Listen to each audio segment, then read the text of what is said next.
Europe के क़याम के ज़माने की बात है। मैं लंदन में अपनी सहेली के पास ठहरी हुई थी।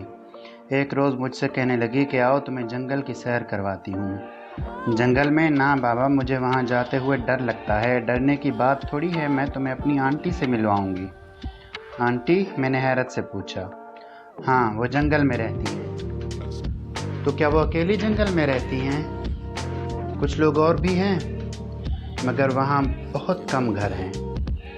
अच्छा। मैं बेदिली से उसके साथ अपनी सहेली की आंटी ग्रेस से मिलने के लिए चली गई थी। 1 घंटे की ड्राइव पर जंगल आ गया था।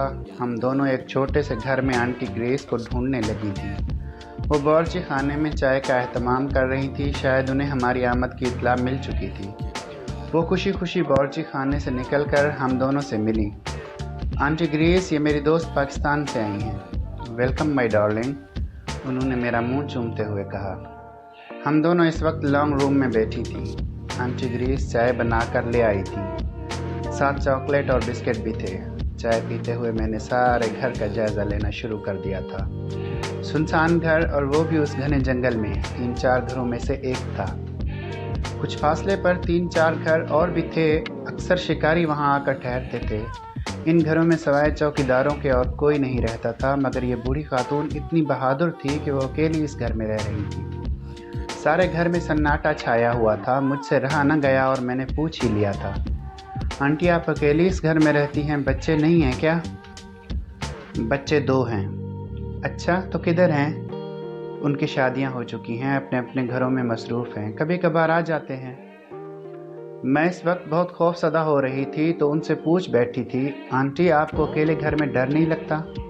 मेरा मतलब यह है कि शहर में घर होता तो अकेले रहने में कोई कबाहत नहीं थी, मगर यूँ अकेले रहना तो बहुत ही मुश्किल है। मैं अकेली तो नहीं रहती हूँ, बहुत से लोग मेरे साथ रहते हैं। चाय पीने के बाद वो हमें बरामदे में ले गई थी। कमरे से एक सीटी उठाकर लाई थी और सीटी को बजाना शुरू कर दिया था।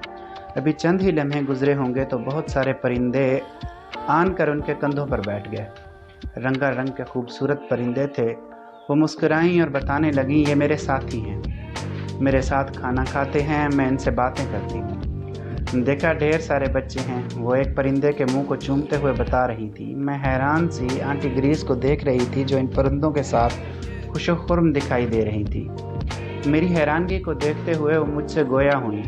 न सिर्फ परिंदे मेरे बच्चे हैं, बल्कि 2 बिल्लियाँ और 2 कुत्ते भी हैं। मैं परेशान हो गई थी, पूछ ही न सकी थी। इस घने जंगल में अकेले रहना, और वो भी बूढ़ी खातून का, ये बात मेरे लिए बहुत ही हैरानकुन थी। सिर्फ परिंदों को अपनी औलाद बनाया हुआ था। आंटी ग्रेस ने 2 बिल्लियों को बुलाया और वो चुपचाप आकर उनके करीब बैठ गई थी। कुत्ते इस वक्त कहीं घूम फिर रहे थे। आंटी, ये जानवर यानी कुत्ते और बिल्लियाँ आपस में लड़ाई नहीं करते? मेरी बात का जवाब देते हुए बताने लगी, पहले पहल तो इनकी लड़ाइयाँ होती थी, मगर मैंने इनकी तरबियत करने में बड़ी मेहनत सर्फ की है। अब इतने महज़्ज़ब और मुनज़्ज़म हो गए हैं कि जो ही लड़ने की कोशिश करते हैं तो मेरा इशारा पाते ही खामोशी से अपनी अपनी जगहों पर बैठ जाते हैं। मुझे तो रह रह कर ख्याल आ रहा था, एक इंसान की तरबियत में ख़ासा वक्त दरकार होता है, मगर इसने जानवरों और परिंदों की तरबियत की हुई थी। इस बहादुर खातून ने अपनी तन्हाई का हल ढूंढ लिया था। वो परिंदों, बिल्लियों और कुत्तों के साथ बहुत खुश थी, और एक हम जो इंसानों के साथ खुश नहीं रह सकते।